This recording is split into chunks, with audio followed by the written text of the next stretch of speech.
My name is Ashok Gurung.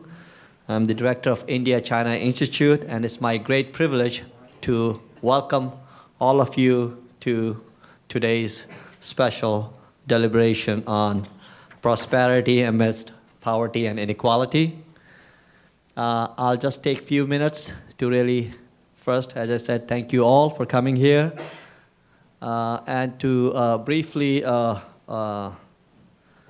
tell you about the setup, and also to introduce two new people who will be joining the Institute this fall, and then hand over the program to my friend and colleague, Sanjay Ruprelia, who is a faculty member at the New School, and he was a fellow of India-China Institute.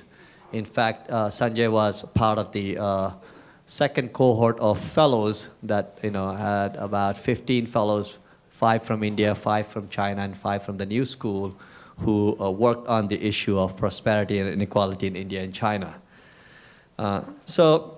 Really, we are delighted that everyone is here, and I want to make a formal announcement that India-China Institute is now about to enter into the second phase of its establishment. We are very proud of what we have achieved. Thanks here to Professor Benjamin Lee, the founding director of India-China Institute, who has been and continues to support our work. But beginning fall semester, we will have 2 new colleagues who will be assuming the role of academic directors as part of the grant that supports their professorship position here. Mark Fraser. Mark, if you can just wave at the people. Mark is a political scientist, a scholar who has studied China for quite some time, and has taken a great deal of interest now in the Indian story as well.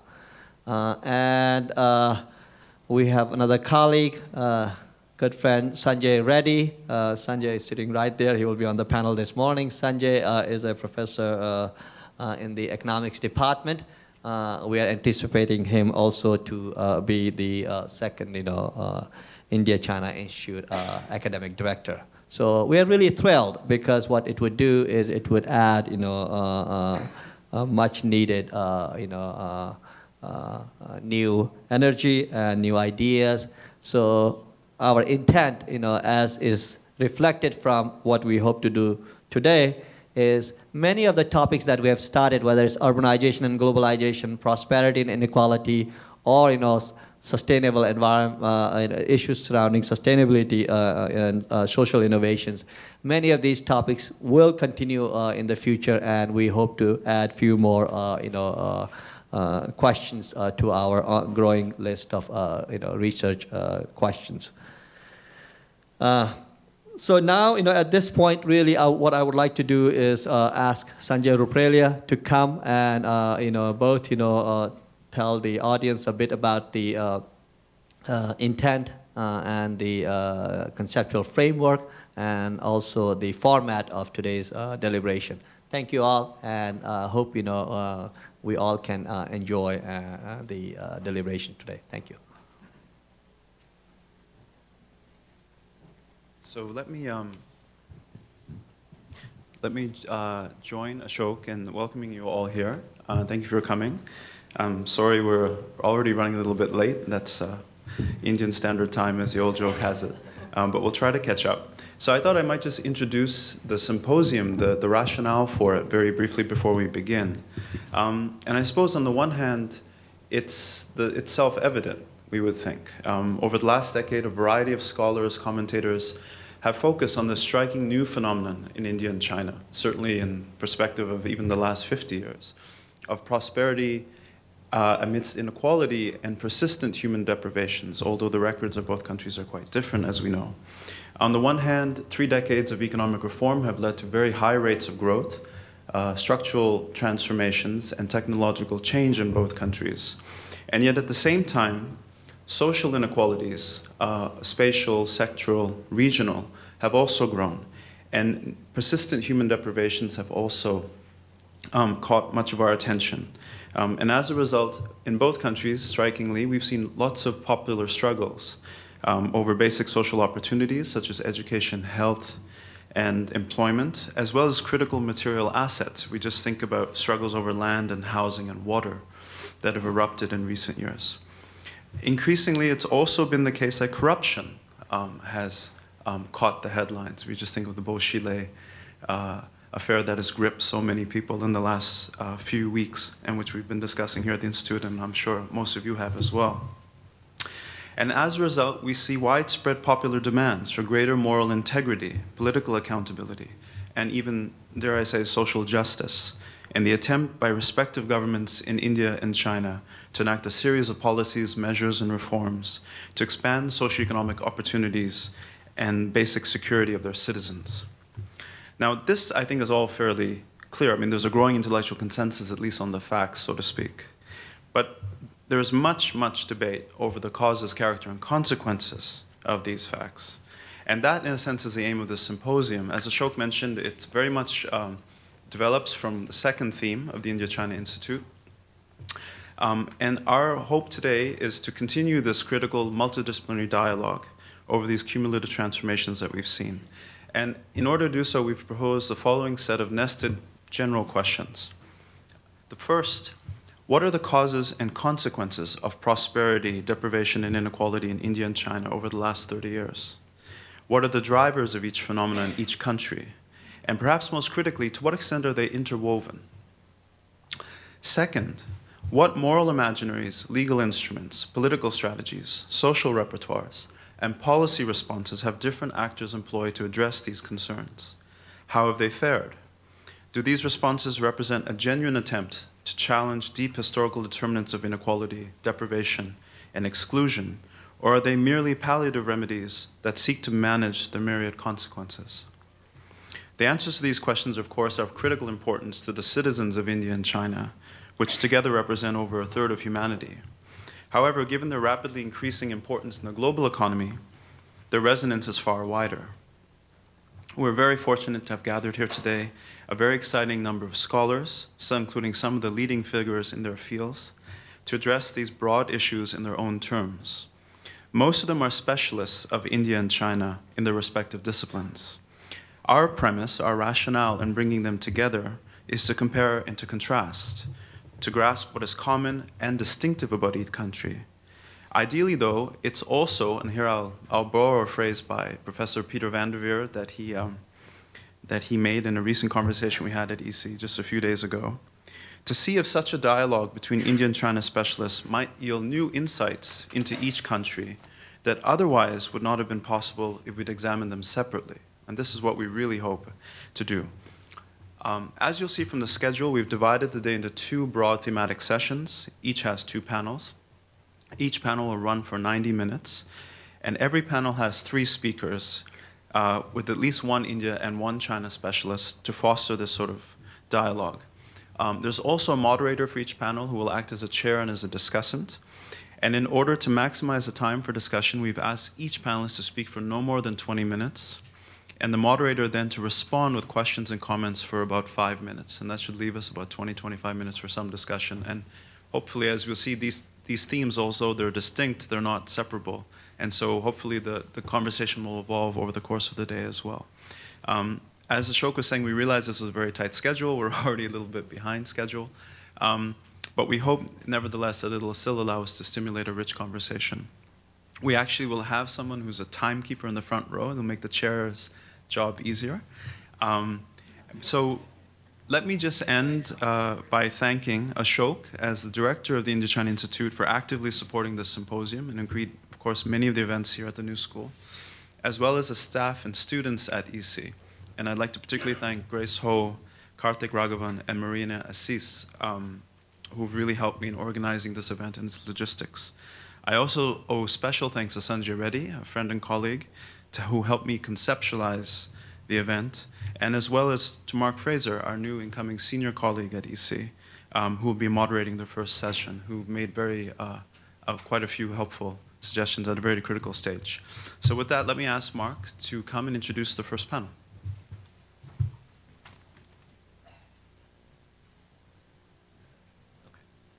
I guess, should we have the panelists come to the platform and then...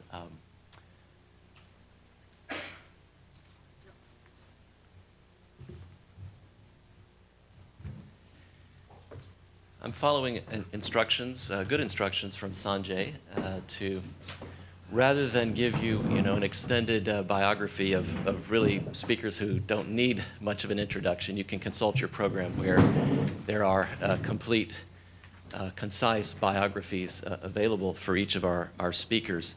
We're going to have them speak in the order in which they appear in the program, and following that, Sanjay has generously given all of the moderators today about 5 minutes to make some general remarks in reaction in response to what the presenters have made, and to kind of serve as a transition toward your questions. So with that, we'll begin with Atul Kohli, who is the Woodrow Wilson School of Public and International Affairs professor at Princeton University, whose title is Politics and Inequality in the New India. Following Professor Kohli's presentation is Kelly Tsai, who's from the Department of Political Science at Johns Hopkins University, who's talking on the political economy of inequality in reform era China. And thirdly will be Sanjay Reddy, who, as Sanjay Ruparelia just mentioned, is a professor in the economics department here at the New School of Social Research, and is speaking on, his title is Inequality During the Development Process. So I'll turn it over to Professor Kohli.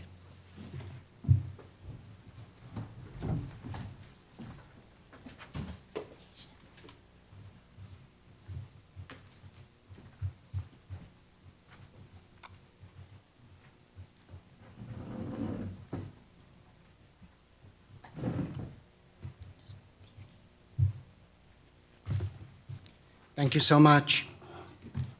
I'm happy to be here. This is an important topic, and I want to thank the organizers for both conceptualizing as well as for inviting me.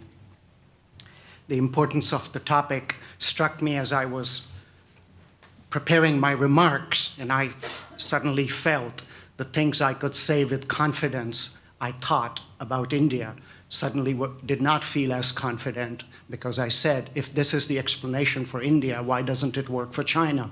And over I was asking myself, and got less and less sure of my inner confidence to make these assertions. So I hope this comparative exercise makes us think, raise questions, because we often work in our own little worlds. If it's true here, is it there? If it's not, why not? So let's ask those questions over the day. I am going to argue in my brief presentation 3 points, fairly general points, none of them too surprising, one or two surprising. I will argue that income inequality in India has widened overall. Do notice the quotation marks around income. I'll make some suggestions about that, as well as along several dimensions. 3 dimensions I will talk about is across Indian regions, rural and urban divide, and across class lines, especially in the cities. Then I will, of course, move to focus on causes and consequences as the program suggests. So the first part will be more descriptive, and then, of course, causes and consequences are always much trickier. In this case, as we will find out, even descriptive facts are not always easy to establish. But I will argue that the root causes of growing inequality has to do with public policy choices, but behind that lies a nature of power in India, which is narrowing power of state and business groups at the apex of the political economy pyramid. Finally, talking about consequences, some are surer than others. Among the more surer consequence of this growing inequality is that it retards eradication of poverty. Also, on relatively sure grounds, it further narrows the political apex in terms of growing political influence of the wealthy. Less sure, however, is what the longer term and broader consequences are in terms of political impact. I don't jump easily to the conclusion that this adds up to growing violence or political instability. I think those are more nebulous issues, and tolerance for inequality can be quite immense in countries. So there I go with caution, but some things I'm more sure about. I'll make this argument in sort of 4 brief organizing sets of comments, all pretty brief. The first section will put India in a comparative perspective, especially vis-a-vis China. And then I will disaggregate India's economic inequalities and then speculate on both causes and consequences. Now, to begin with, before I get started, there's a big caveat, all right? I just summarized it very, very briefly. Data is problematic, theory in the area is lousy, causal chains are long and complex, and speculating about the future is tricky, all right? And yet I'm going to do all of that, all right? So that covers me in terms of when you later ask, but how do you know that? So, all right. Let's put India in the comparative perspective to begin with. On the face of it, India's inequality is modest by global standards. China's inequality is already higher and has grown sort of more unequal. India's has also grown more unequal over the 25 years I have. Compared to OECD, of course, these are more unequal countries, but compared to Brazil and South Africa, the rate busters on inequality, global rate busters, India and China look downright modest. So is it the case that India's inequality are modest and we can live with them and further inequality will not harm? Notice 2 things. India's data is all consumption data compared to other countries which have real income data. I'll come back to this in a minute. For the second thing, notice that in case you're a believer in Kuznets' curve and think all this is inevitable, do look at the Brazilian data there, all right? Brazil's inequality has come down. For that matter, look at all of Latin America over the last 5, 6 years. Inequality has come down in nearly all Latin American countries. What's the point of showing Latin America in an India-China conference?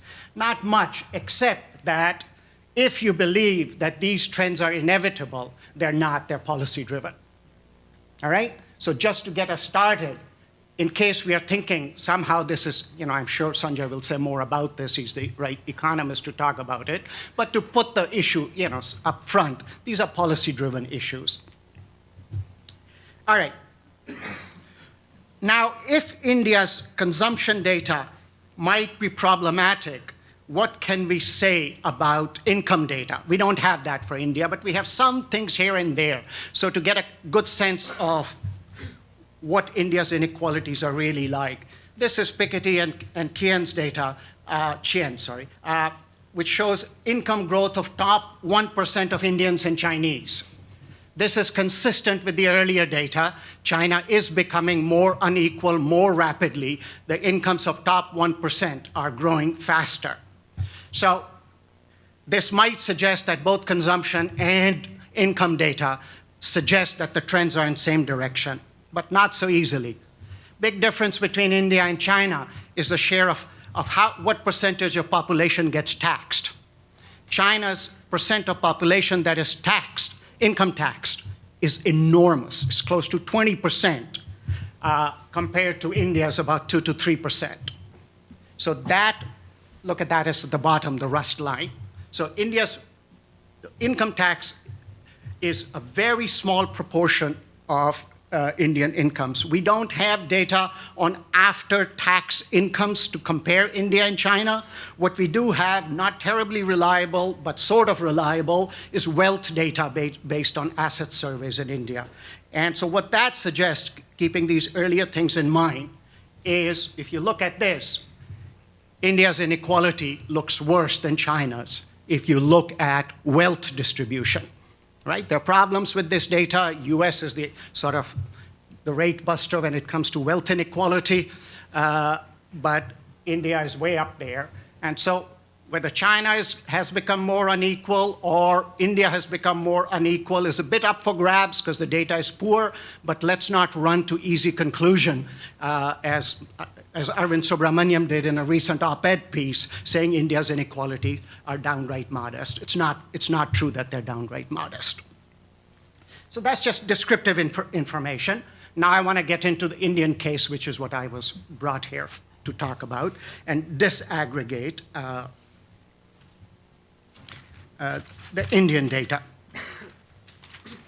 So what are the sources, or where is Indian inequality located?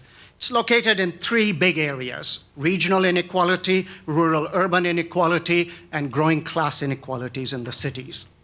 Regional inequalities, most of you who know something about India know that there's 1 to 4 difference just in per capita income across Indian states. This used to be 1 to 3 in the period more or less under consideration. So over the last 2 decades, this inequality has grown from 1 to 3 to 1 to 4. In terms of trying to get a sense of what might be the underlying determinants, the question is not that complicated. Much of it has to do with differential growth rates. That's a brief, quick overview of how India's rich, medium, and poor states have grown. Focus on the two ends of the issue. Poorer states have grown at a slower pace than India's richer states. To formalize this relationship a little bit, there's a simple scatter plot here, which shows that there's a good relationship. The R-square is pretty high. There's a fit showing sort of poor states have been growing at slower rates, and richer states have been growing at faster pace.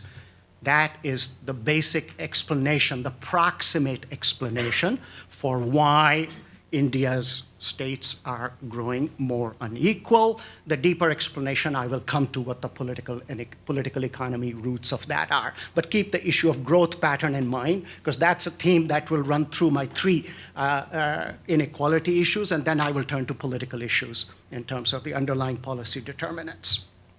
So that's one component of growing inequality. The second component is the rural-urban inequality. The most recent NSS data establishes that consumption inequality in the cities versus countryside is nearly double now. So people in the countryside are consuming about half of what the people in cities are.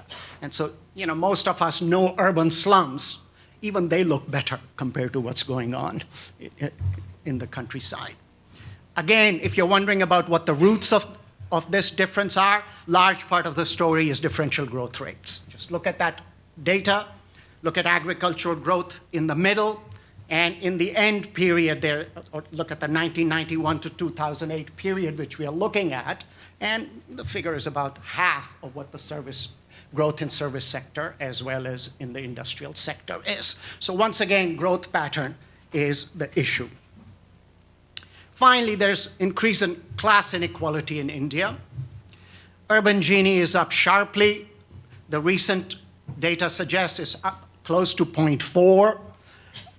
That's not that high. One can live with that. But whether that consumption data will hold out when we get better income data remains debatable. Some suggestions are that the Gini must be much higher.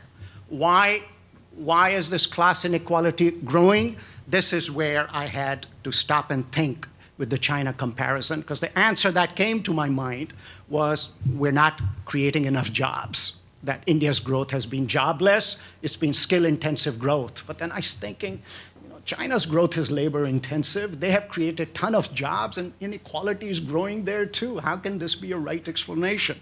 So, I remain unsure. I had a certain amount of confidence. I even wrote about it. The bloody thing is published, so I can't even go change it now, But there it is. If you're thinking comparatively, it sort of makes you stop. Is this really the right explanation? It may not be a very right explanation. So India's pattern of urban growth is very large informal economy, very few formal jobs. Much of the growth we know is in service sector rather than industrial growth. Industrial growth remains at about the same level as it was in earlier periods, except for the stagnant 70s. And so service sector growth is driven by sort of skill-intensive growth as a result of India's earlier focus on higher education and technocrats. They have found niches in those areas, and therefore job growth has been not that significant. So that seemed to be the right explanation, but I'm less sure now, and let's talk about it during the day.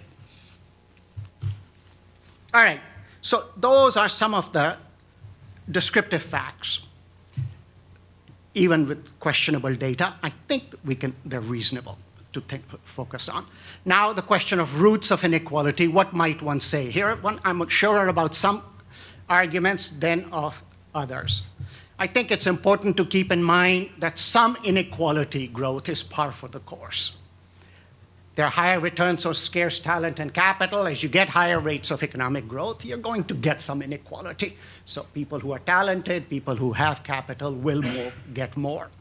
However, as I said in the beginning, I'm not a buyer of Kuznets' argument. I think on the whole, these are policy related. For the most part, therefore, I think it reflects pattern of growth, as I have said so far, and pattern of growth in turn reflects policy choices. So that's what I want to say a few words about. So if you're thinking about regional patterns and wondering what are the policy patterns, there are two basic political components of that. One is, of course, the winner-take-all national economy, in which the role of private sector in growth has grown relatively compared to public sector growth. So whereas UP used to grow with the help of public sector, and Gujarat also grew, and the relative share of public and private in Gujarat was not as disparate as it has become now. So because it's an economy in which private sector is playing the leading role in growth, those states that cannot attract private sector investments get left behind. So the shifting balance between private and public sectors is a key issue in the regional pattern. And the other key issue in regional pattern is, of course, uneven governance across Indian states. Some states are governed much better than other Indian states. Gujarat, UP, again, as an example. I'll be happy to answer questions about it. I have written about it. Rural-urban patterns. Here, the key, I think, is public investment. This is perfect. It'll take less than 5 minutes. On rural-urban patterns, I think the underlying determinant is public investment. This is largely accepted in the Indian literature, this argument. It's not a surprise. And the point is that as India's overall profile on public investment shrunk over the last 2 decades, the rural sector bore the brunt.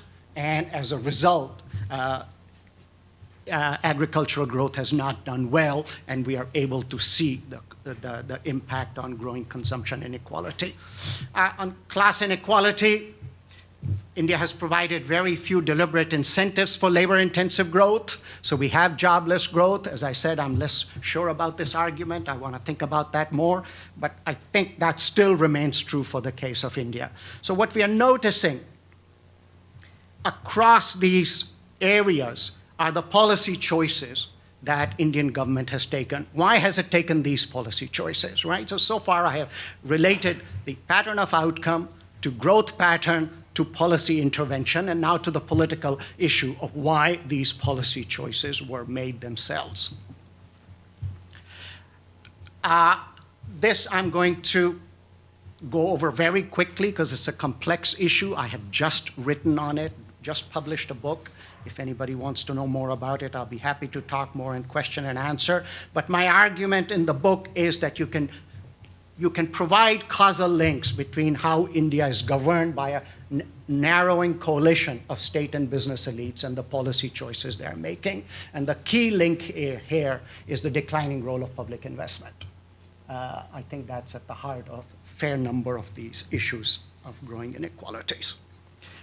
In terms of consequences, as I said at the very beginning, some are clear, others are less clear. among the clear ones is that these inequalities have retarded the impact growth might have had on poverty alleviation. So if growth is located mainly in Gujarat, that's not doing much for the poor in UP. If some growth is going on in Lucknow, that doesn't do much for the rest of UP's countryside. And if there's some growth going on in Ahmedabad, lots of poor in Ahmedabad and lots more poor in Bombay are not doing well, even though cities are growing very well. So the growing inequalities take away from what impact of growth on poverty alleviation might have been. And that's a serious impact of growing inequalities. The other people don't think about, actually, most people focus on the idea that we will grow now and we will solve lots of other problems later. That sooner rather than later, if the country gets rich, we can do good for all the poor. What that misses is the political dynamics which growing economic inequality unleashes, which is their increasing returns to power. The rich get more powerful. And the more powerful they get, the more they tilt the political economy in their favor. So why, which is so difficult to do now, is a modicum of redistribution. Why will it be easier in next decade when the rich are even more powerful? All right? So this is the question that needs to be asked from all those who believe, let's take care of growth now, we will solve all other problems later. And finally, as I said, I'm less clear about how growing inequalities play themselves out in the political arena. I think you can link several outcomes to sort of slow alleviation of poverty. You can focus on, my time is short, let me make one main statement here, how to think about it. And I think what's happening with growing economic inequality, as well as with the failure to alleviate poverty more rapidly, is that politics that might become majoritarian politics based on inclusionary economic policies is not coming together. So essentially, politics in India has become about gimmicks. Whether it's party dynasty, whether it's about Hindu nationalism, whether it's about caste, whether it's about a demagogue leader in this state, whether it's about Mayawati, all of these fall short of a majority inclusionary politics. And this is what I mean, that there are sort of some certain types of links that one can make between growing inequality, failure to eradicate poverty, and political fragmentation and governmental ineffectiveness. Thank you.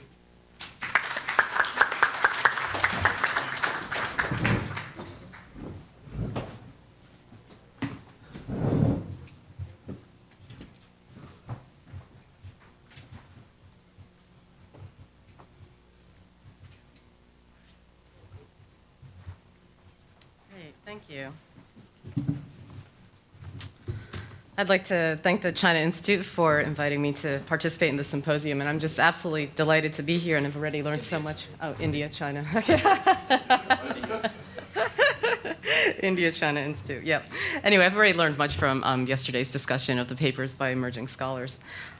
Sanjay asked me to speak on why and how growing economic prosperity has led to a marked rise in various social inequalities in China. And as might be expected from an academic, I feel compelled to redefine the topic a little bit by both broadening and narrowing the issue.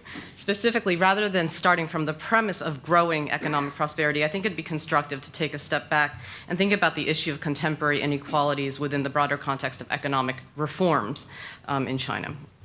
At the same time, I think it's empirically challenging to talk about social inequality without bringing the reality of political and economic inequalities. So these amendments then broaden the topic. But meanwhile, I'm also going to narrow the topic by highlighting local models of political economy because the lived experiences of people in apparently similar social groups vary significantly depending on what part of the country they're working or protesting in. In other words, even though they're macro-level trends that deserve our attention, I think it's just as important to examine local varieties of inequality. So my comments today are organized as follows. A 3-minute review of Mao-era policies will show that even though the communist regime's founding mission was based on the elimination of income inequality or inequality across all levels, ironically, the party state's very efforts to combat inequality created new forms of inequality, and it's precisely because those efforts were highly politicized. I'll also talk about some key economic reforms such as decollectivization, legalization of private enterprise, state sector restructuring, and openness to foreign direct investment. But there have also been important political reforms, even though popular observers don't usually talk about political reform because China remains an authoritarian regime. And then I think it's really important to remember that there are distinct regional patterns of political economy and, by extension, inequality. Macro-level inequality is mediated by dramatic differences at the subnational level. Okay, so after the communists consolidated power in '49, as you'll recall, the slogan was 3 years of development, 3 years of recovery to be followed by 10 years of development. And so this period was really focused on land reform, which involved redistribution of land from landlords to landless peasants and reclassifying all rural people into 4 categories: rich peasants, middle peasants, poor agricultural laborers. So this effectively destroyed the gentry landlord class, which was seen as a potential counter-revolutionary threat.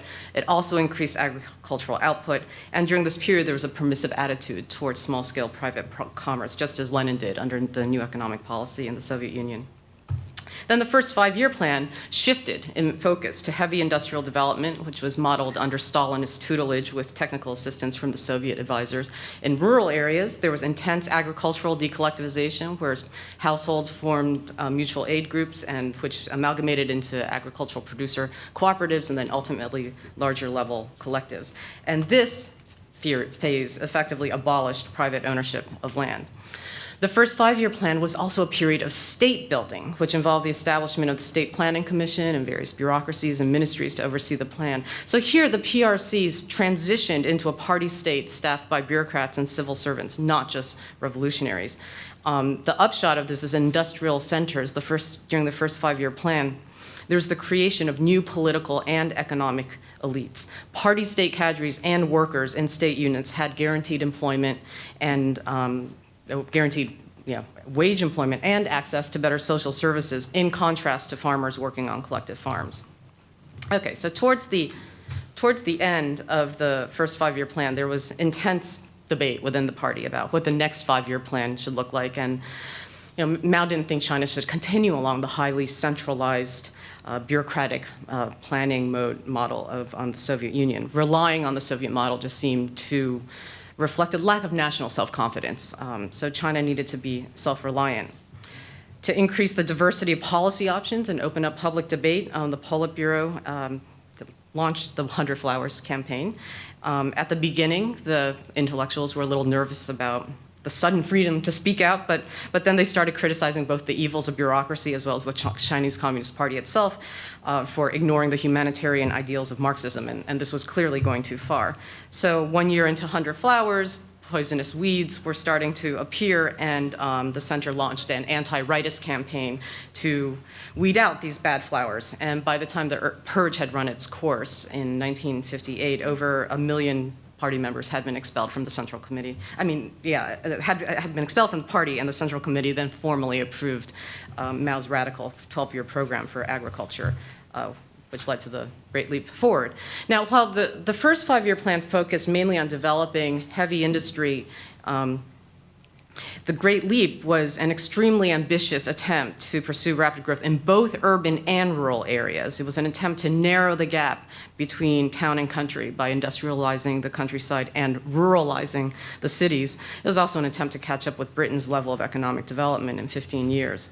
Although one of the stated purposes of the Great Leap was to minimize the gap between urban and rural areas, in practice, as everyone knows, there was mass famine, which affected rural areas far worse than urban ones. In other words, the Great Leap clearly failed in narrowing inequalities between urban and rural areas.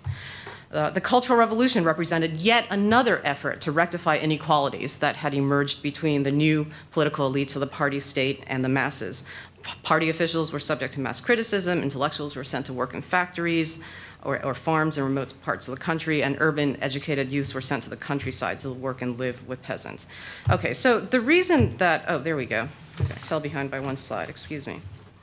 But now I'm caught up. Okay, the reason I want to take a little time to talk about the Mao era is just because most discussions of inequality in contemporary China start from the country's impressively low Gini coefficient of 0.17 in 1978. As far as macro level distribution of wealth, China looked quite equitable on the eve of reform. But we should remember that there were social hierarchies under socialism. Land reform eliminated the landlords while empowering some of the rural poor. There was also growth and privileging of the urban proletarian elite, and the urban-rural divide that emerged during the Mao era was enforced by the hukou system, the household responsibility registration system, excuse me. And so during this period, there was ongoing politicization of equity and egalitarianism. So party-state cadres became the privileged group, but they weren't always safe politically either. And then we need to remember that there was also regional variation in state capital investment stemming from the first several decades of communist rule. Certain areas were systematically deprived of state capital investment, especially in the coastal South, and others benefited much more, such as the Third Front and Northeast and parts of central China. Okay, so the reform process overall has been gradualistic, experimental, and non-linear. There was never, and there still isn't, as far as I can tell, a teleological blueprint for reform. Easier reforms, there we go. Easier reforms came first. The earliest reforms didn't threaten vested interests that were privileged during the Mao era, such as the state sector or heavy industry. One of Deng's mantras was, let some people get rich first. Because the post-Mao government has maintained a pretty experimental attitude towards reforms, a distinctive quality of China's reform process has been its reactive quality, in the sense that all sorts of not quite legal entrepreneurial practices have proliferated at the grassroots level, and then they get legalized after the fact, once they've proven to be successful. So, starting with rural reforms, decollectivization as well as fiscal decentralization provided an initial boost for many parts of rural China. This took the form of rural industrialization and the form of small-scale petty production and commerce.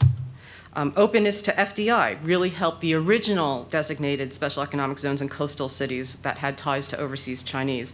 And in a reversal of Mao-era developmental priorities in terms of geography, it was the coastal areas that benefited from the country's open-door policy.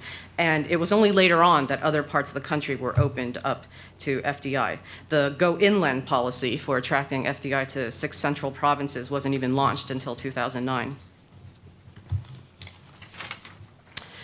Then legalization of private enterprises. This basically legitimated in a post hoc manner what had already been going on underground. At the outset of reform, only Gotihu with less than 8 employees were allowed to operate because according to Marxist Das Kapital, those with more than 8 employees were exploitative capitalist producers. But the fact is that any private enterprise private business that wanted more than 8 employees would just register as a collective, which could have as many employees as it wanted, and this just became institutionalized as an adaptive informal institution, which was then sanctioned post hoc. By the time private enterprises, Xinjiang, were legalized in 1988, there were already about 500,000 red hat enterprises operating.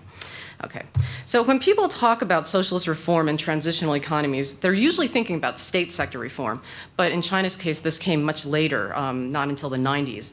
State sector employment actually expanded by nearly 40 million workers between 1993 and 1997, from about 72 million to a workforce of 110 million. But when restructuring really happened after the 15th Party Congress, it started to lead to mass unemployment and meanwhile, and under the radar byproduct, is de facto privatization of many social services that were previously enjoyed by the urban proletarian elite. Okay, so it's a myth that China hasn't changed politically in the last 3 decades. I don't think anyone in this room would say that, but there are observers out there who don't talk about political reform, because the fact is there has been significant political reform. One of the first things that happened was revitalization of formal political institutions that had stagnated during the Cultural Revolution. Like the National People's Congress didn't even meet during the Cultural Revolution, so it's meeting again. Age and term limits were set to ensure leadership turnover. And notwithstanding the current Boshilai scandal, there hasn't been a major succession crisis, certainly not at quite the level of surrounding Mao's succession, right? Okay, but we don't know for sure. Okay, there we go. So, and then most critically, I mean, arguably China's most important political institutions have undergone a complete reversal of their founding mission, right? Ideology now, legalizes private enterprise and private profit. The party admits capitalists and actually encourages recruitment of private entrepreneurs, and the party state constitution protects private property rights. These are dramatic changes. There are technocrats and well-educated intellectuals in the party running the country. So this is there's been a real shift here. Okay, those are some of the broad economic and political reforms that have contributed to redefining the contours of inequality in contemporary China. But I think it's really important to remember that there are regional patterns of political economy which come with particular local expressions of political, economic, and social inequality. For example, the Northeast has is very distinct from Sunan, southern Jiangsu, or Wenzhou, or the South China, so-called South China model. Versus central China, the Chongqing, the west and southwestern areas. This is just something that The Economist did to kind of show how, China's provinces are so huge that really in their own right they could be treated as entire countries. And if you just kind of map on the GDP, you can see the variation there. They actually have a really cool interactive site where you could scroll over each section and learn more about that kind of variation compared to other countries.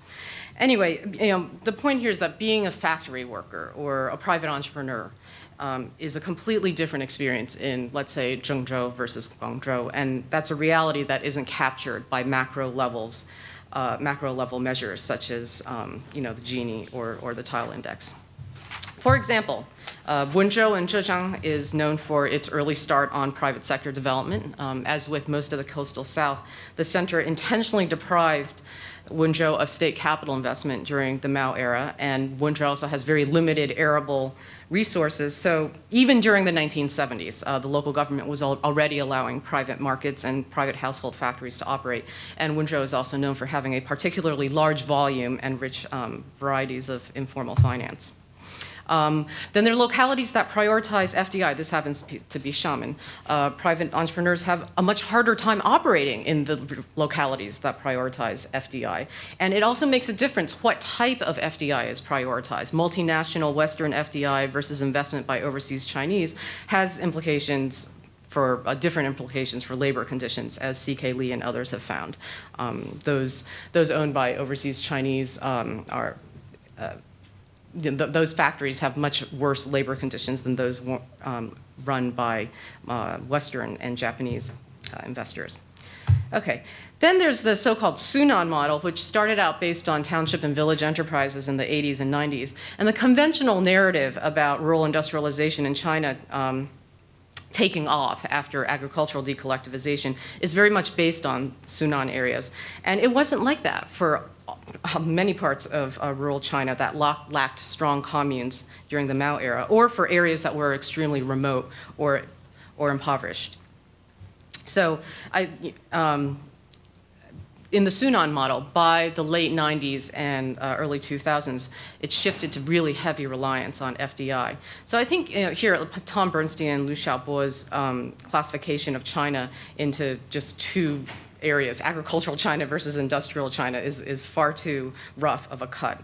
The Sunan model here is also what Huang Yasheng takes as the basis of his critique of capitalism with Chinese characteristics.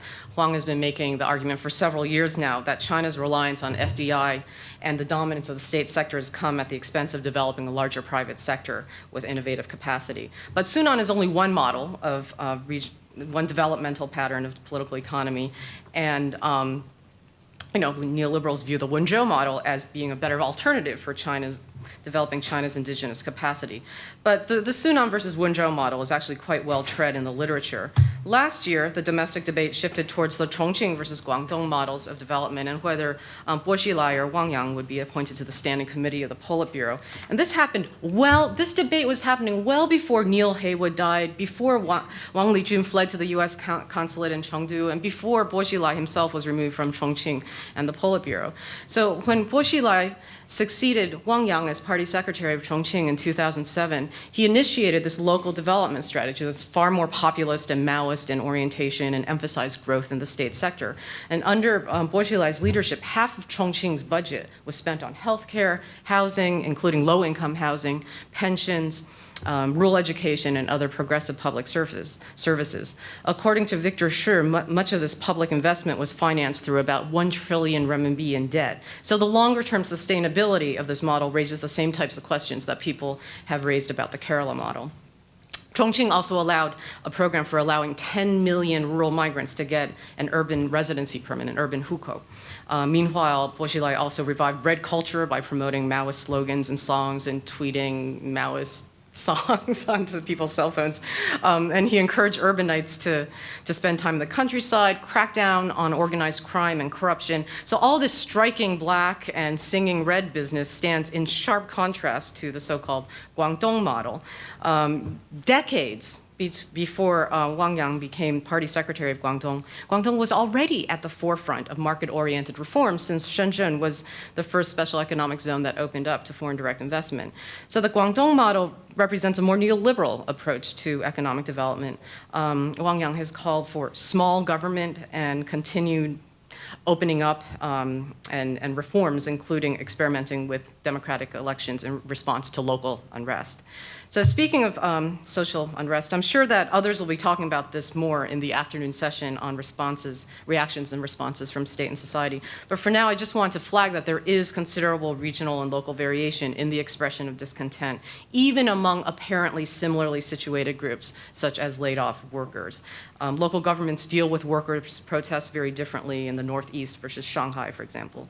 Bill Hurst's 2009 book, The Chinese Worker Under Socialism, is a good source for understanding regional variation in the political opportunity structure for workers' contention, and C.K. Lee's work is really instructive as well. Okay, so even though China's Gini coefficient may be as high as 0.47 or 0.53, according to some estimates, I think it's important to remember that there have always been many different dimensions of inequality in China. Some were geographically endowed, others exacerbated by government policies, and others politically constructed. And the key theme here, though, is that efforts to eliminate inequalities in modern China have usually led to new ones because they're highly politicized. In many ways, reforms have redefined and even reversed the contours of political, economic, and social inequality in contemporary China. Well-educated technocrats now run the party state. Capitalists are in the Chinese Communist Party. Workers and state-owned enterprises have been laid off. And the parts of the country that received the least amount of capital investment during the Mao era are not growing as fast as the areas that were prioritized for industrial development. So finally, given the reality of significant regional variation within China and also within India, I think that from a methodological perspective, it would make sense to compare subnational units in India and China. Because the fact is that China's provinces and India's states are large enough to be entire countries in their own right. If anyone out there, for example, is interested in comparing the Chongqing and Kerala models, please sign me up. Their populations are roughly comparable, 33 million in Chongqing versus nearly 32 million in Kerala. And they've also been subject to neoliberal critiques about the sustainability of their investment in social services and urban development and human development. I think further research is warranted to understand whether Bo Xilai's notion of a red GDP necessarily means that local balance sheets are also doomed to be in the red. Kerala's, yeah, I know, that's kind of a lame pun. Kerala's experience with the same dilemma could prove to be instructive from both a policy and broader analytic perspective. Equality may be a normative goal, but what happens when it becomes a political priority? Thank you.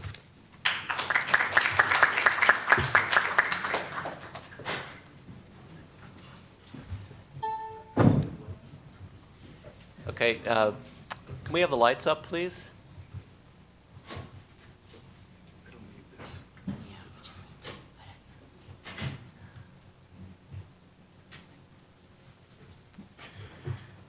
Thank you. If someone could turn the lights on, thank you.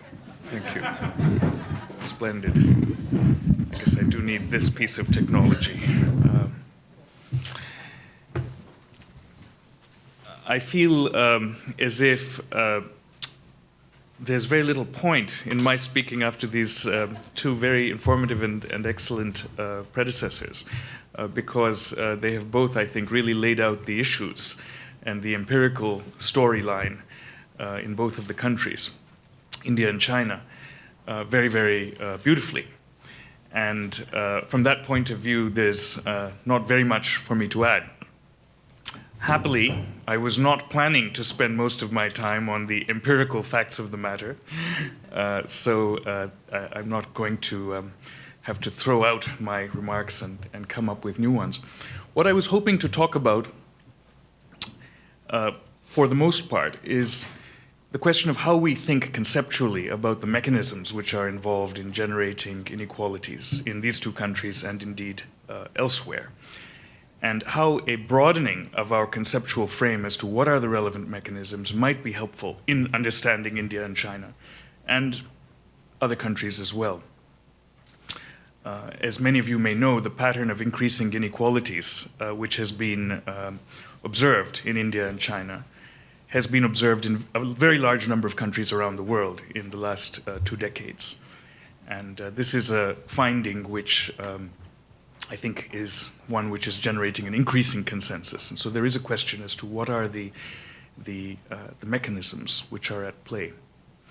When I was a graduate student in economics, not very, very long ago, I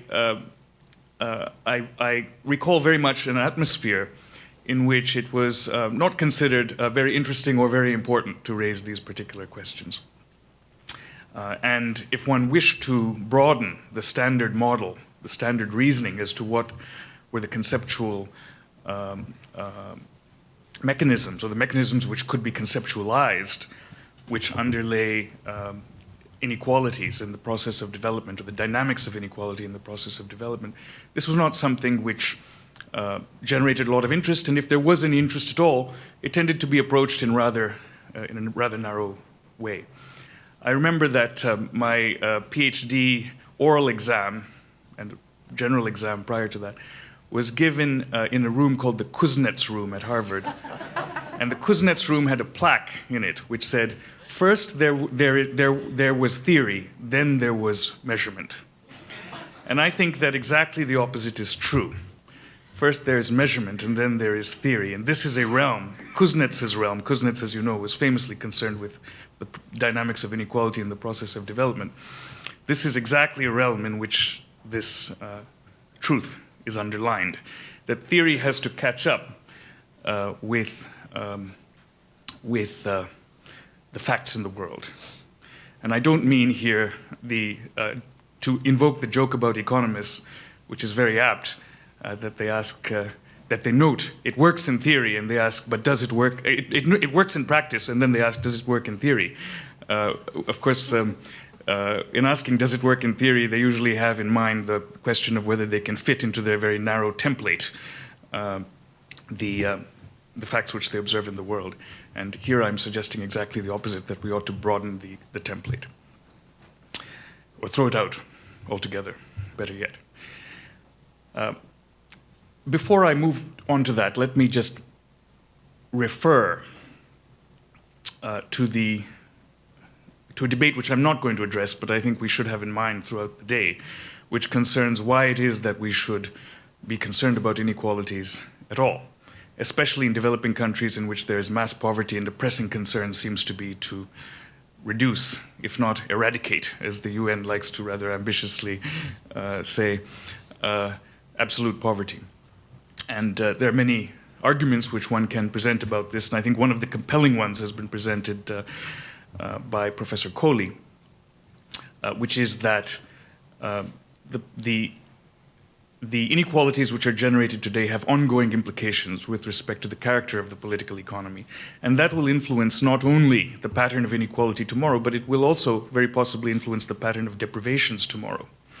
And this is, of course, one of the reasons why I think we see that deprivations of various kinds are not eradicated during the development process. They remain not only small pockets, but often very large sections of the society which experience certain kinds of deprivations, even over very long periods of historical time in which growth has taken place. So this is a non-trivial concern for any society which has a concern for deprivations as well as inequality from that point of view. There are, of course, other kinds of normative considerations which one could draw upon. Those who say that it's not of particular concern that a Mukesh Ambani or another billionaire should build a gigantic multi-story home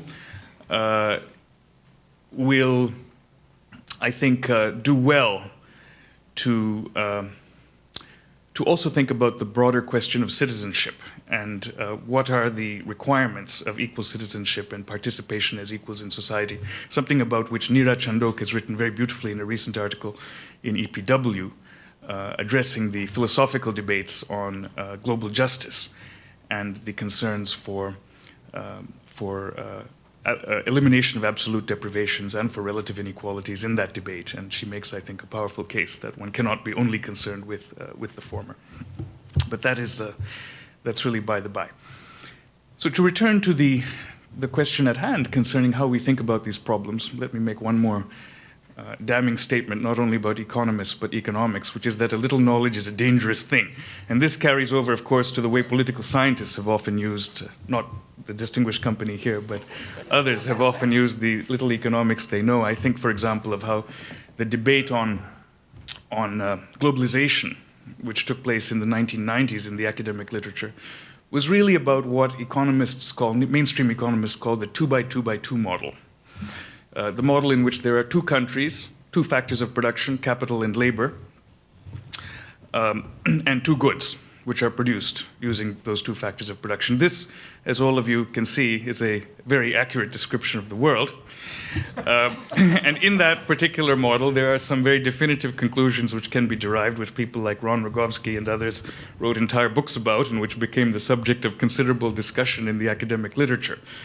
And the conclusions which can be derived in particular, which are pertinent for this purpose, are that in developing countries which start with a relative abundance of labor, one can expect globalization understood here as a lessening of barriers to trade to lead to a greater demand for the factor of production, labor, which is relatively abundant, leading to an increase in the return to that factor, higher wage, and a decrease in the return to the other factor, which you might think would lead to a decrease in inequality in developing countries and a corresponding increase in inequality in developed countries, something which was not given as much attention in the literature. At any rate, this model of the world is completely unpersuasive, both in practice and in theory. And without going into a great deal of academic detail, let me just say that as soon as one broadens the picture so that there are multiple countries, multiple factors of production, and multiple goods, so as to present a more realistic account of the nature of international trade, let alone other aspects of globalization, such as the flow of capital and perhaps also to some degree labor and across borders, one generates a very, very different, potentially very, very different picture of the world. And in particular, even in theory, even in the theory of mainstream economists, all bets are off. There's very little that you can say. In fact, it's even hard to define some of the basic concepts, such as scarce factor of production or abundant factor of production in that context. And even if you can define them, the most that you can derive after doing a lot of rather technical economics is that there are perhaps some conclusions to be drawn about the most abundant factor of production in a country, or the least abundant. But for everything else, everything is unclear. Now, I would submit to you that the least unrealistic model that we might begin to think about this problem with would involve not only multiple countries, of course, and multiple goods, but at least 4 factors of production. and this is to have a bare modicum of realism, namely unskilled labor, skilled labor, land, as the classical political economists understood it, which doesn't just mean land on which one sites a house or grows crops, but it also refers to minerals and the other aspects of nature, which are used in the production process other than human labor. And finally, capital. Even if one thinks of the globalization process, again, as involving only trade, one will open oneself to potentially a much richer and rather more complicated picture of the world if one introduces these four factors of production.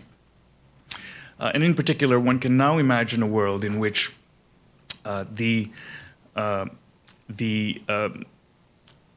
returns to a number of these factors of production are indeterminate in a variety of countries. Add to this Arthur Lewis's great insight, also drawing on the classical political economists, that there is a vast supply of unskilled labor in the world, which is available to be drawn into the production process in one way or another, especially in India and China and the other countries which contain this large labor reservoir. And the existence of that unlimited supply of labor, as he called it, let's just say it is a very abundant supply of labor, tends to keep wages low. If it doesn't keep them flat, it creates a dampening effect which causes any wage increase to happen slowly. Of course, recently we have been observing in China, with much excitement in much of the world, for different reasons, an increase in wages, especially in coastal areas of China. And some people have taken that as evidence that this labor reserve in China is, if not drying up, at least diminishing in its causal significance. But at any rate, whether or not that's the case, and I think there's some truth to that, but only some truth, this is a very important aspect of the model to introduce, that at least one of the factors of production, labor, exists in this abundant supply, which tends to keep wages repressed at a very, very low level for very, very long periods, perhaps, of historical time. Introduce also into the model the fact of capital mobility, and capital mobility which is multilateral. It doesn't just flow from north to south, it flows in all directions, as we're increasingly seeing. And that has implications, as I will hope to develop. Further add to this the fact that we live in a world where increasingly the potential threat of capital mobility acts as a means of dampening wages. So we don't live in the zero profit world, which is imagined in abstract models of international trade, in which wages are only determined by the marginal product of labor or capital, of labor. But we live rather in a world in which there are surpluses which exist within the production process for a variety of reasons, which have to be distributed or are distributed. And the bargaining power of workers, which enables them to command a particular share of those surpluses, is influenced not just by what the outside options or the alternatives of workers are, but also by what the outside options or the alternatives of capitalists are.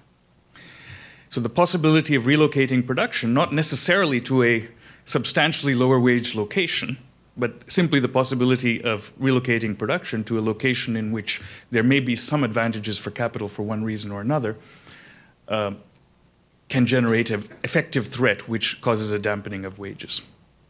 It's very important and interesting to note that this effective threat does not need to be actually exercised in order to be effective. Okay. It's sufficient that it's possible to make the threat, to generate the lowering of wages which will cause it not to be actually employed, not to have to be employed. And it's interesting and important to note again that this can happen in a multilateral way. It doesn't just have to be the case that factory owners, let us say, in developed countries make the threat that they will shift production to developing countries, although that's certainly an important part, I think, of the global dynamics that we observe. It may also be possible for factory owners in one part of a country or in one country, which is perhaps a developing country, to threaten to shift production to another country. One of the issues which came up in our discussion yesterday concerned the importance of labor costs as opposed to other costs in determining decisions as to where to site production, and also in determining which countries in turn had the best performance in manufacturing exports. And I think one of the conclusions which becomes very apparent as soon as one looks into the data, and this did come out yesterday, was that although China has a considerable advantage, well, used to have a considerable advantage in terms of wages, that advantage is no longer present for China relative to many other developing countries. And it is not the primary reason for decisive cost advantages in siting production in China as opposed to elsewhere, which continue to be the case in a range of sectors, even if it's eroding on the margins. And the reason for that is that however important labor costs are, and they do have a certain importance, they still constitute a relatively small proportion of the unit costs of production, which are influenced by a variety of other factors, which include, for instance, whether the electricity flows reliably and is cheap, whether the ports and the roads are not clogged and therefore function reliably and transportation is inexpensive, whether there are very few days lost to disruption from strikes, and whether, of course, the managers on the other side are easy to deal with and understand what they're doing. And this is without introducing the many other aspects that are involved, including the elements of social networks and so on. So we have I think, a situation in which the state is important as part of the delivery mechanism for low unit costs, which enables one country to gain competitive as well as comparative advantage in the world political economy. And labor costs are one determinant, but which is important, but not all important in that process. Both of my predecessors also referred to the importance of sectoral inequalities. Some of the inequality which we're seeing is an aspect of the development process. The rising incomes in urban areas are not avoidable. Are certainly a very important component of the increasing overall inequalities. Now, there's no sense in which it is unavoidable that urban incomes should rise much more rapidly than rural incomes, because there are ways in which one could think of and one could imagine creating a more distributed set of growth poles, which could enable rural incomes also to rise more rapidly.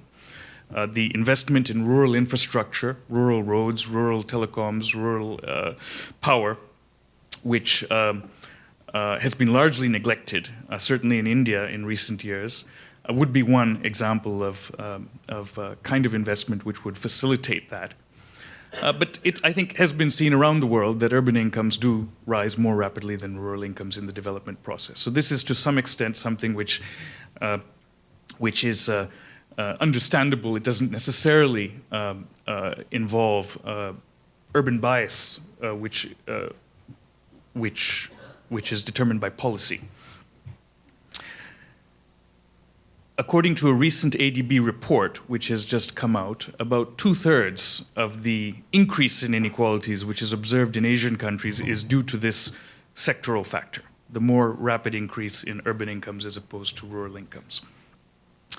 But nevertheless, there is also an important contribution which is made by the rising intra-sectoral inequalities, as Professor Kohli pointed out in particular.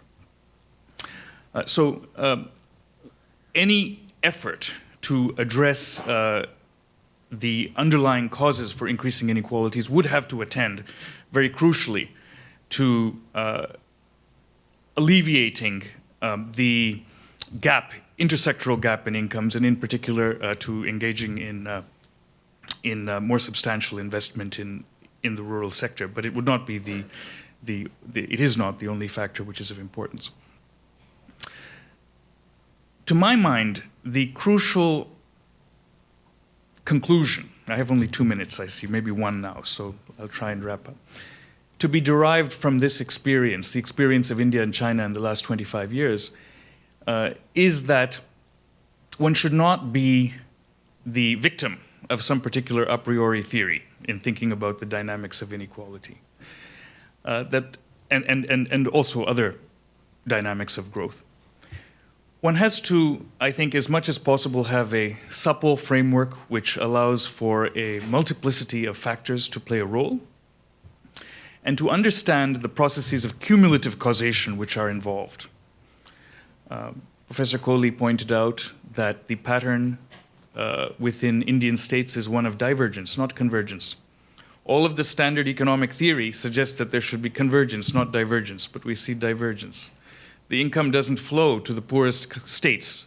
The capital, on the margin, I should rather say, doesn't flow to the poorest states and cause a more rapid increase in income there, as the standard economic theory might suggest, because the marginal product of capital should be high where there's very little of it. On the contrary, exactly the opposite is happening. The capital is going to the states which already have higher incomes, such as Gujarat. And this is a reason, I think, for reversing Kuznets's dictum. So let me stop there. I think I've not spoken sufficiently to or directly to the concerns of India and China, the empirical stories of India and China, but perhaps I can be forgiven for that since my two colleagues have done so. But in the discussion, I will be happy to return to that.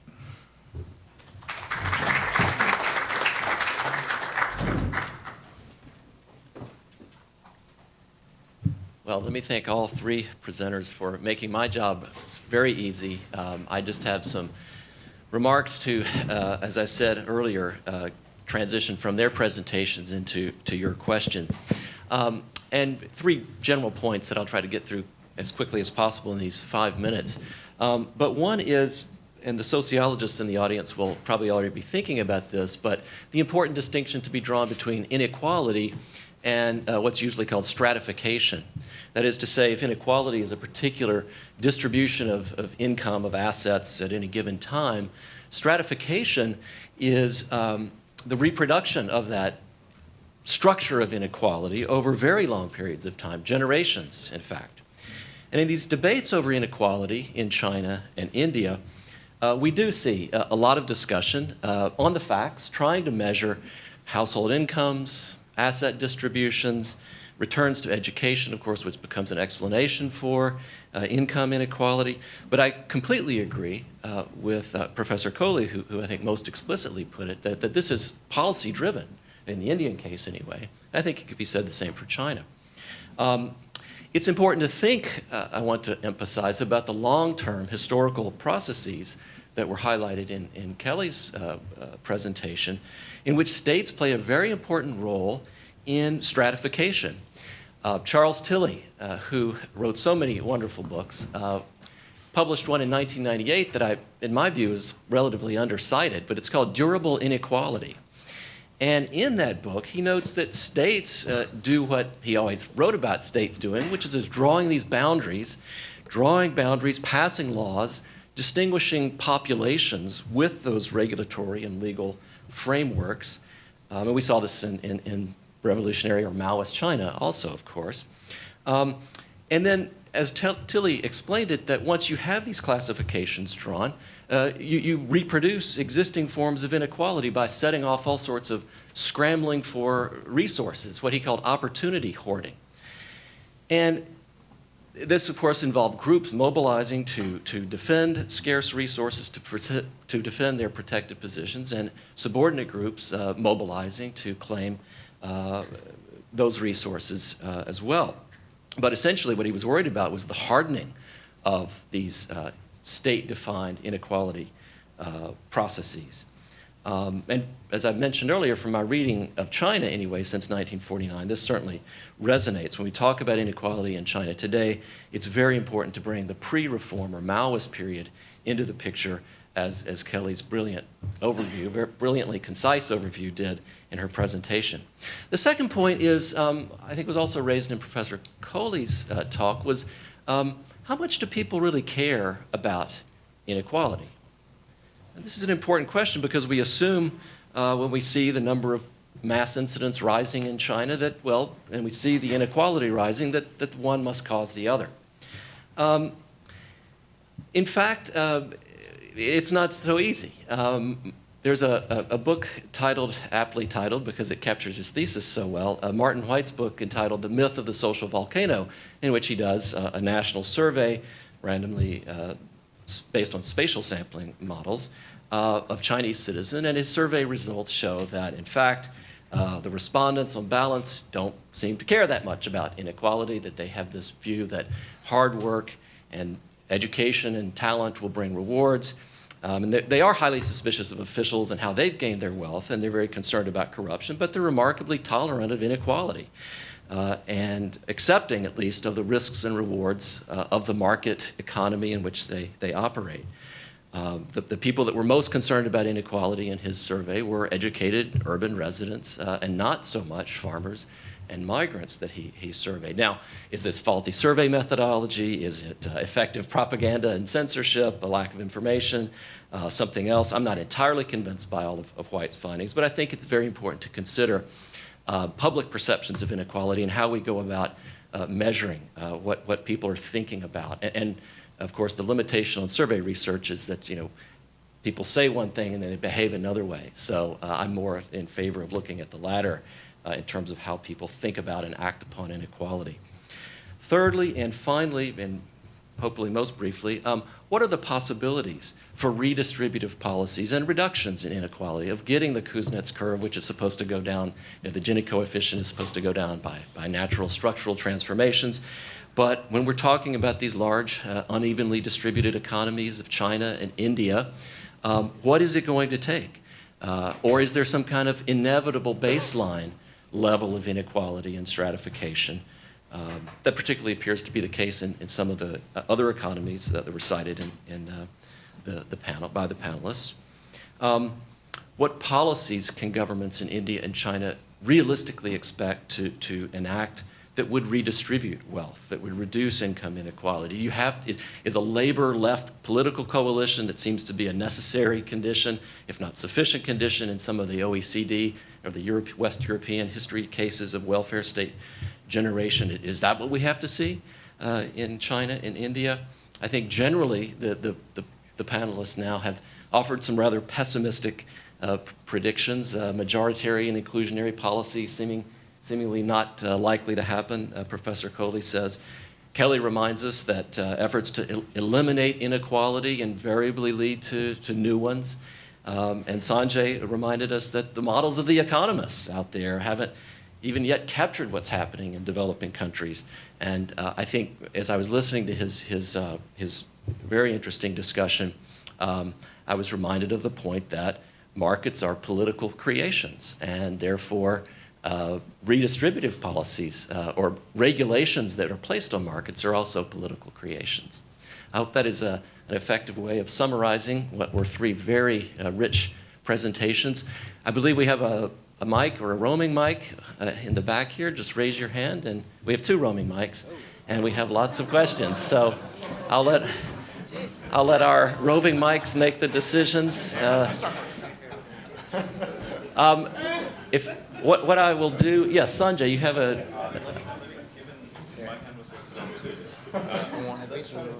Three questions at a time. Yeah. And Okay. given that there's so many hands, let's try to be succinct as possible. Okay, three questions at a time. And I'll leave it to the moderator. First question. Okay. Yeah, the first question, Could you please this may be introduce? addressed to Could you Yes, please introduce identify yourself? yourself. Dr. Kelly Tsai. Did I pronounce your name correctly? Yes, but who are you? Kelly Tsai. I'm sorry, can you identify yourself, please? Pardon me? Can you identify yourself? Oh, this is Prabhakaran, an alumnus of the New School, and very much a permanent fixture in all the functions like this here. So, Thank you. Kelly Tsai, I share everything that you expressed. The what you call encroachment. I don't want to use that word. Communist Party has allowed capitalists to come in. Capitalism is slowly here. I will go a step further based on my experience during my travels around China, that communism is disappearing. Maoism is disappearing, and the capitalism, it's crude capitalism, is on display. And there is no harm in that, because let them function side by side. My question, I'll come to that in a minute. But when I saw this crude display of capitalism near Mao's mausoleum, that shocked me. People bringing their wares and haggling with the tourists like me and quoting the price in US dollars. That's why, based on my travel, my latest book on travel, I gave that as my title. Capitalism comes to Mao's mausoleum. Capitalism comes to Mao's mausoleum. They were pushing Mao memorabilia and quoting price in US dollars. So my only question is, why should China call itself communist any longer? They must come up with some other term, mixed economy or something like that. Or my term, my Chinese friends will hate me for saying what term I have for them. That is Janus-based system. But they won't accept it. Okay, so if you can share your thought on this, thank you. Okay, let's take quickly 2 more questions, and please let me remind you, Prasenjit Dwara in the front. Oh, CK Leaf has the mic, please. We'll take CK's question and then Prasenjit Dwara in the front. I'll here. be very brief. My name is CK Lee. I'm from UCLA. And I want to thank the panelists for a very informative presentation, all the panelists. Very quickly, I think one of the puzzling things that was inspired by this panel was to look comparatively at China and India. And one striking thing really is to see that it's in China that we found that at the elite and also at the popular level, there has been quite a palpable response to inequity. And so the growth versus equity model that we find in Chongqing and Guangdong, and then many protests as well from society reacting against rising inequality and inequity. And that's an authoritarian China. But in India, a democratic country, we've seen rising inequality, but I haven't heard any kind of policy response like in China, where actually nationally there have been quite a few entitlement reforms in the countryside, where peasants now have access to medical care and pension and a variety of sort of mild redistributive policies, I would argue. But that's a very authoritarian country. But in democratic India, it seems like the presentation emphasized the collusion of business and elite interest, and it seems like democratic processes haven't really delivered the kind of response that one would expect from that kind of system. So why does contrast, authoritarianism versus democratic country that, they diverge in terms of responding to rising inequality? Thank you. Prasenjit Dwara. Yes, Prasenjit Dwara from Singapore. My questions are mainly to, there are 2 questions really only, to the very pessimistic account given by Professor Kohli.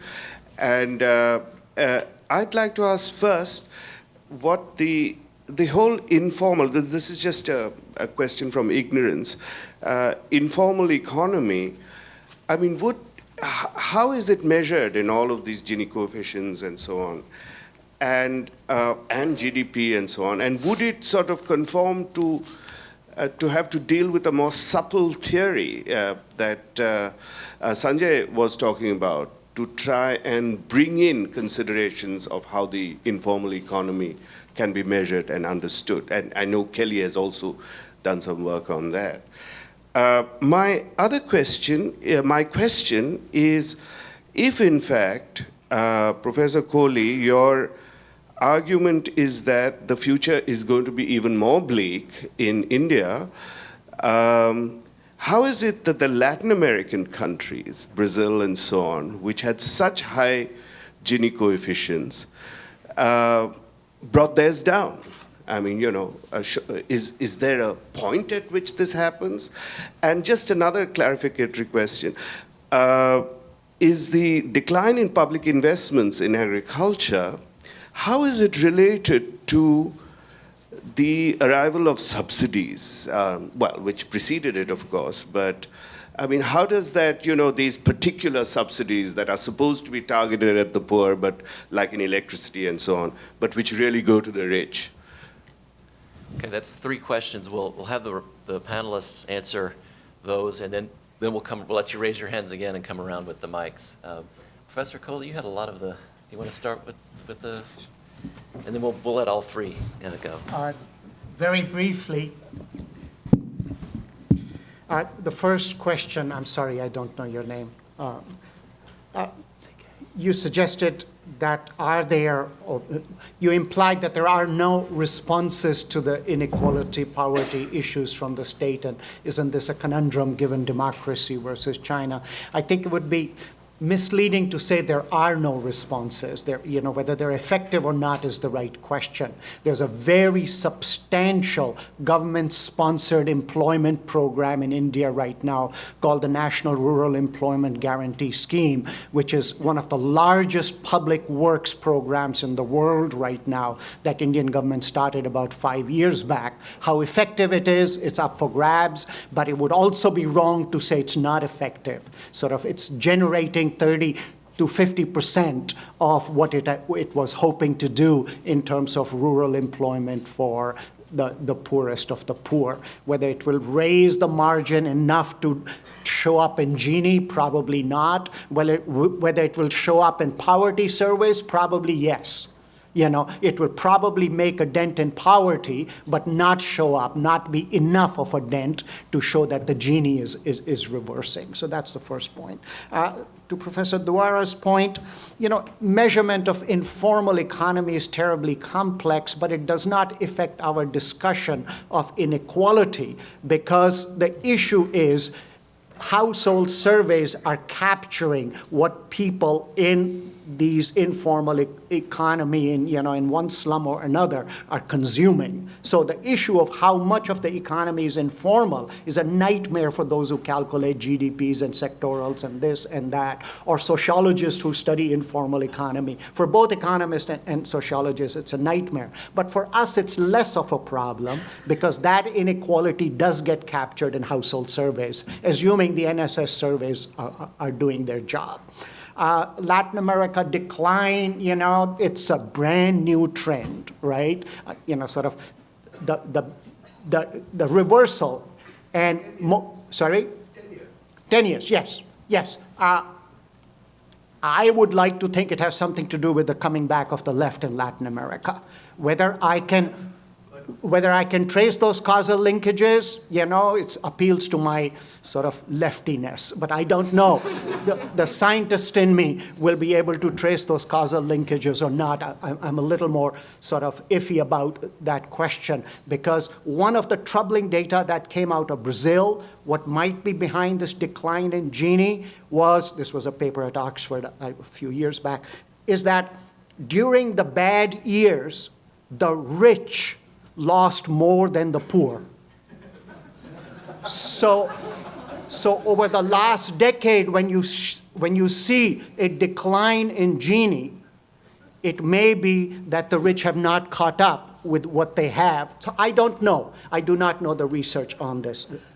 On why are subsidies not making a difference? Well, they do make a difference, but that's not enough to capture the inequality issues. Without the subsidies, whether it's in fertilizer or irrigation, things would be much worse. They do make a difference.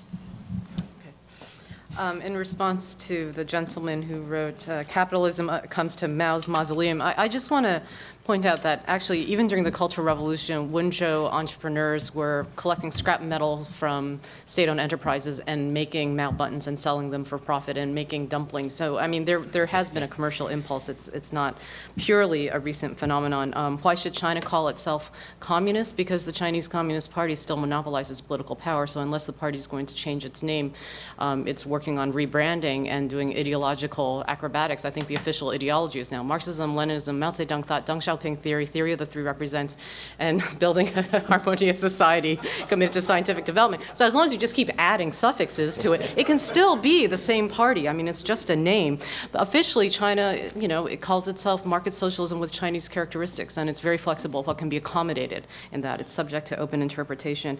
I did want to respond to Prasenjit's comment, even though it wasn't directed at me, because I think the issue of informality, that it really struck me in Atul's presentation that the informal sector was in fact presented as the arena for the disenfranchised. And I've seen that a lot in the India literature when you talk about informal finance is usually associated with loan sharks and, kind of the seedy underbelly of capitalism. But in China, it's actually the source of amazing entrepreneurialism.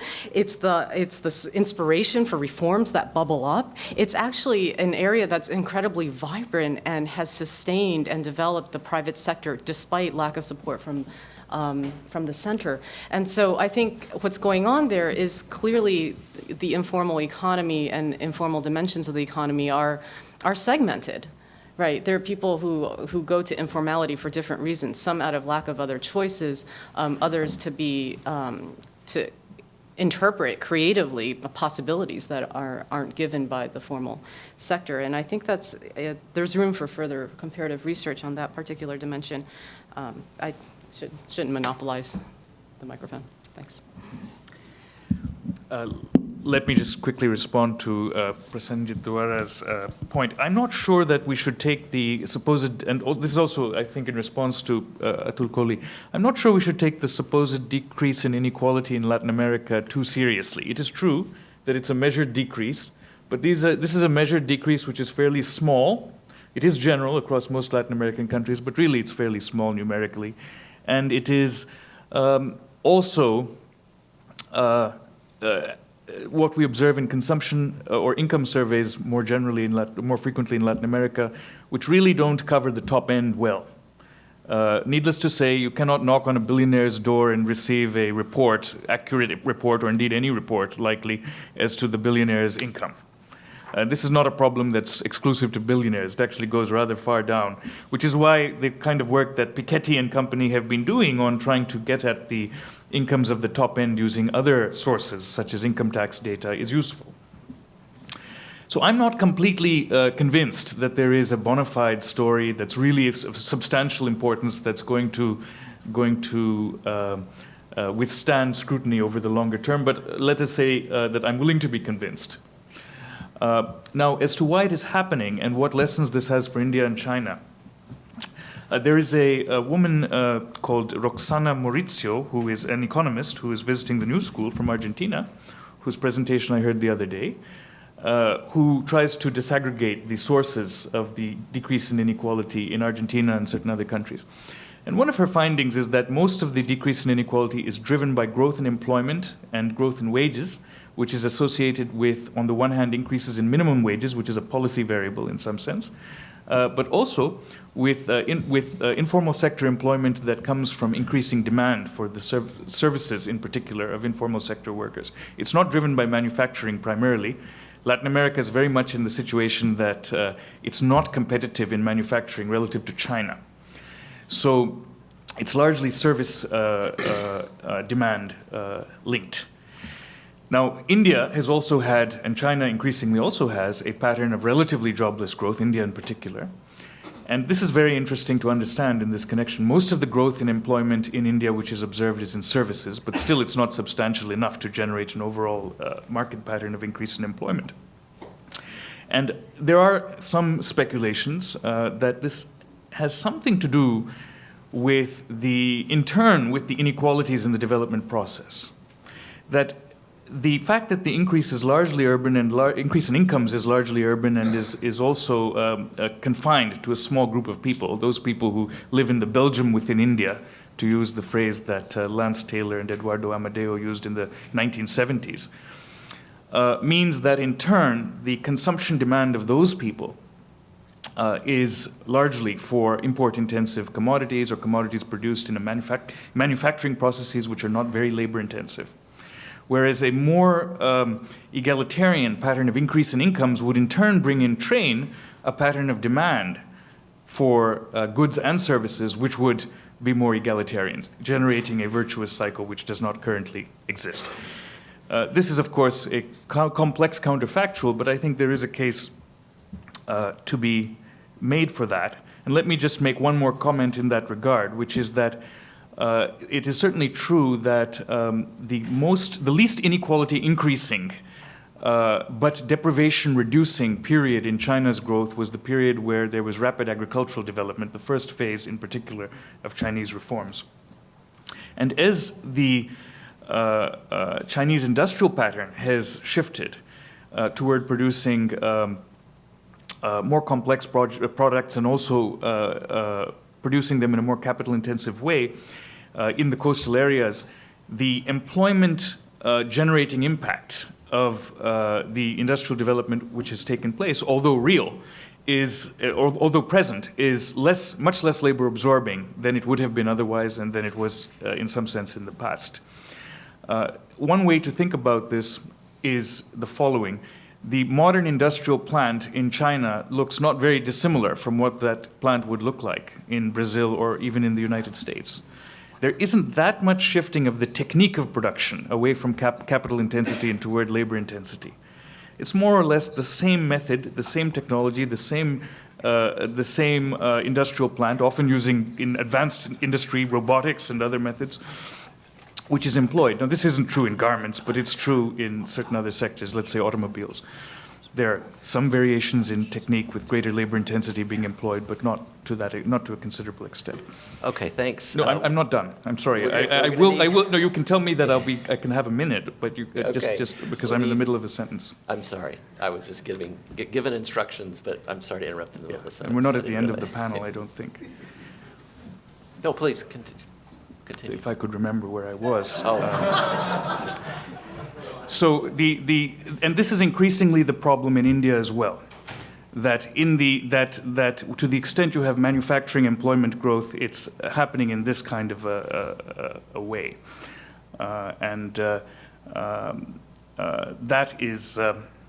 that's the comparison I wish to make. Thank you.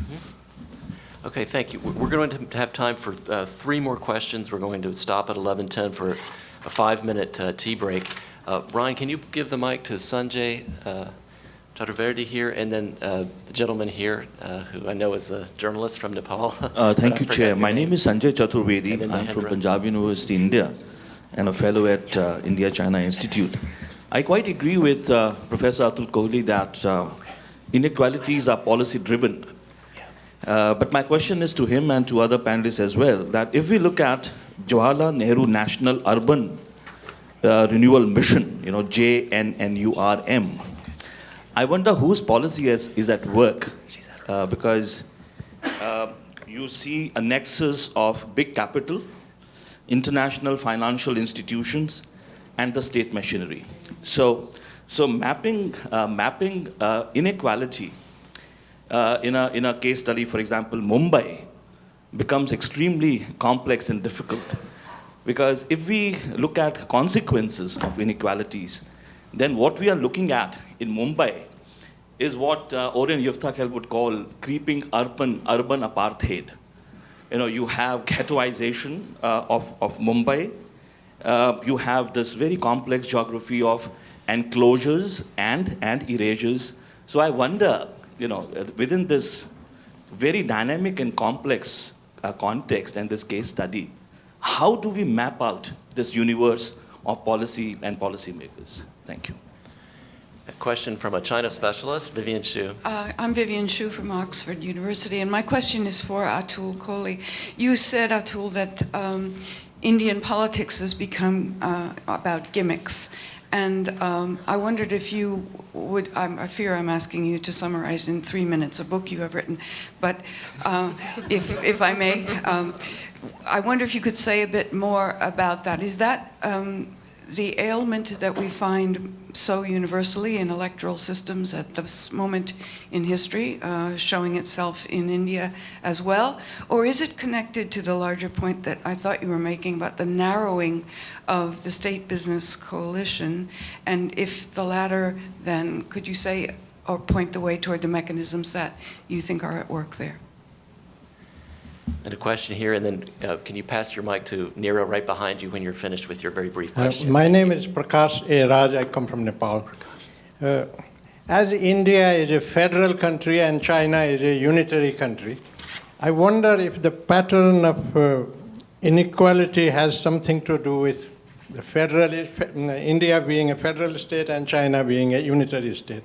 And my specific question to Kesit Sai is, you talked about regional patterns of inequality, and the minority regions of China, like Tibet, Xinjiang, Yunnan, is the Gini's coefficient more in the minority regions than they are along coastal area?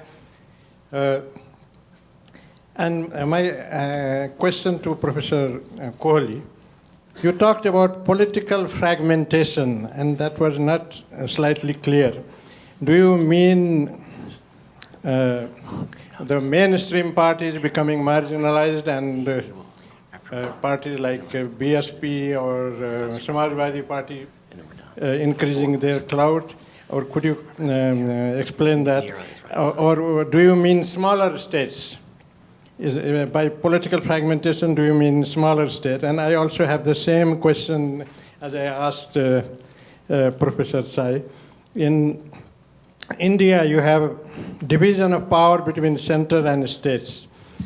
And the most backward part of India is eastern part, where you have the Naxalite movement in Jharkhand, Odisha, and Chhattisgarh.